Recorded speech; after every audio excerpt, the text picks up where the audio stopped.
Number 14، اگر مرید کے دل میں کسی قسم کا شبہ آ جائے تو بلا توقف پیر کی خدمت میں عرض کرے، اگر حل نہ ہو تو اپنی کوتاہی تصور کرے، اپنے شیخ پر عیب نہ لگائے۔ کوئی دل میں وسوسے گزریں کسی، امام ربانی نے بڑی تاکید کی اس کے اوپر کہ اپنے معاملات کو اپنے شیخ سے مت چھپاؤ، اپنے معاملات کو اپنے شیخ سے مت چھپاؤ۔ جو بات آپ کے دل میں کھٹک رہی ہے، چاہے اس کا تعلق شیخ کے ساتھ ہی کیوں نہ ہو،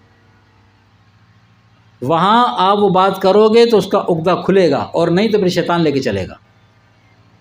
جو بات کھٹکا پیدا کر رہی ہے نا، اس کا بیان کر دینا، مشاورت کر لینا، وہ بہتر ہو جائے گا۔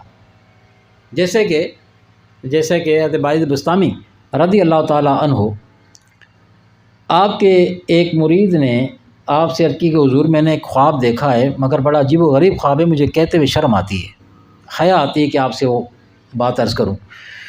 تو آپ نے امر کیا کہ بھائی تم بتاؤ کیا بات ہے۔ وہ تھوڑا سا اس نے جھجکتے حضرت کی خدمت میں عرض کیا کہ حضرت میں نے آپ کو دیکھا ہے، میں نے خواب میں آپ کو دیکھا ہے کہ معاذ اللہ آپ کا جو چہرہ ہے، چہرہ مبارک ہے، اس کی شکل جو ہے وہ خنزیر سے مشابہ ہے۔ اپنے شیخ کو دیکھ رہا ہے، خنزیر سے مشابہ اور باقی جسم انسانوں والا ہے۔ یہ دیکھ کے میں تو سوچ میں پڑ گیا ہوں۔ اب سوچ کیا آتا ہے، پھر شیطان نے اپنا کام کرنا شروع کیا۔ دیکھو اللہ نے تمہیں دکھا دیا تمہارے شیخ کا کیا حال ہے، اس کی اصل یہ۔ اب شیطان یہ واسطہ پیدا کر رہا تھا کہ تمہارے شیخ کی اصل تو یہ ہے، ٹھیک ہے۔ تو اس نے کہا کہ حضرت میں نے یہ دیکھا ہے، اب میں بڑا پریشان ہوں۔ تو فرمایا تو نے سچ دیکھا، تو نے جو دیکھا ہے صحیح دیکھا ہے۔ اب یہ جب اس نے سنا تو اس کے تو پھر اور آسان خطا ہو گئے کہ یا اللہ، حضرت بھی فرما رہے کہ میں نے جو دیکھا صحیح دیکھا ہے، کہ شیخ کی شکل کو خنزیر کی شکل میں دیکھا ہے، تو حضرت فرمایا صحیح ہے۔ فرمایا سنو، تم نے جو خواب دیکھا ہے نا کہ ہمارے چہرے کو خنزیر کی شکل میں تم نے دیکھا ہے، تو در حقیقت ہوئے کیا کہ شیخ جو ہوتا ہے وہ مریدین کا آئینہ ہوتا ہے۔ فرمایا شیخ مرید کا آئینہ ہوتا ہے، جس سے وہ سیکھتا ہے نا، کہ ہم اپنے آپ کو بالا بنوانے کے شیشے میں کھڑے ہوتے ہیں نا، تو شیشہ ہمیں سچ بتا رہا ہوتا ہے، شیشہ آپ سے جھوٹ نہیں بولتا۔ شیخ جو تزکیہ نفس کرنے والا ہوتا ہے وہ یہی کانٹ چھانٹ کرتا ہے نا، بھلے برا لگے لیکن وہ کہے گا بھائی چھوڑو یہ کام، وہ شیشے کی طرح وہ آپ کا شیشہ آئینہ ہے۔ تو فرمایا بیٹا تو نے میرے آئینے میں اپنے آپ کو دیکھا ہے، تو نے درست دیکھا ہے۔ اور اپنے آپ کو بھی کیا دیکھا، اپنے آپ سے کیا مراد کہ یہ تیرا چہرہ نہیں، یہ خنزیر والا نہیں، وہ جو نفس تیرے اندر موجود ہے نا، اندر سے وہ جو بغاوت کر رہا ہے، وہ جو تیرے لیے گھومتا ہے، وہ جو سرکشی کرتا ہے، یہ قدرت نے تجھے دکھایا ہے کہ اپنے نفس کی طرف متوجہ ہو۔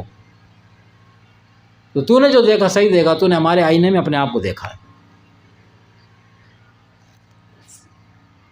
تو فرمایا کہ بلا توقف اپنے پیر کی خدمت میں جو دیکھے عرض کر دے، اگر حل نہ ہو تو اپنی کوتاہی تصور کرے، یعنی اگر بالفرض فی الوقت اگر شیخ خاموشی اختیار کرے تو یہ اصرار نہ کرے، پیچھے لگ جائے کہ بتائیں اس کی تعبیر کیا ہے، بتائیں اس کی تعبیر کیا ہے، بتائیں اس کی تعبیر کیا ہے، پیچھے نہ لگ جائے کہ بعض اوقات خاموش ہے نا، اس کے لیے، اس سامنے والے کے لیے عافیت ہوتی ہے۔ بعض اوقات شیخ کا خاموش ہے نا، اس کے لیے عافیت ہوتی ہے، اور اس خاموشی پر وہ شیخ کو عیب نہ لگائے کہ پتہ نہیں شاید ان کو پتہ ہی نہیں تھا اس لیے مجھے نہیں بتایا۔ نمبر 15، جو بھی خواب یا واقعہ مرید پر ظاہر ہو اسے پیر سے پوشیدہ نہ رکھے اور واقعات کی تعبیر اس سے طلب کرے، اور جو تعبیر طالب پر ظاہر ہو وہ بھی عرض کر دے، پھر درستی اور خطا کو اس میں تلاش کرے، کیونکہ اس دنیا میں حق اور باطل کے ساتھ ملا ہوا ہے، حق باطل کے ساتھ ملا ہوا ہے اور درستی خطا کے ساتھ ملی ہوئی ہے۔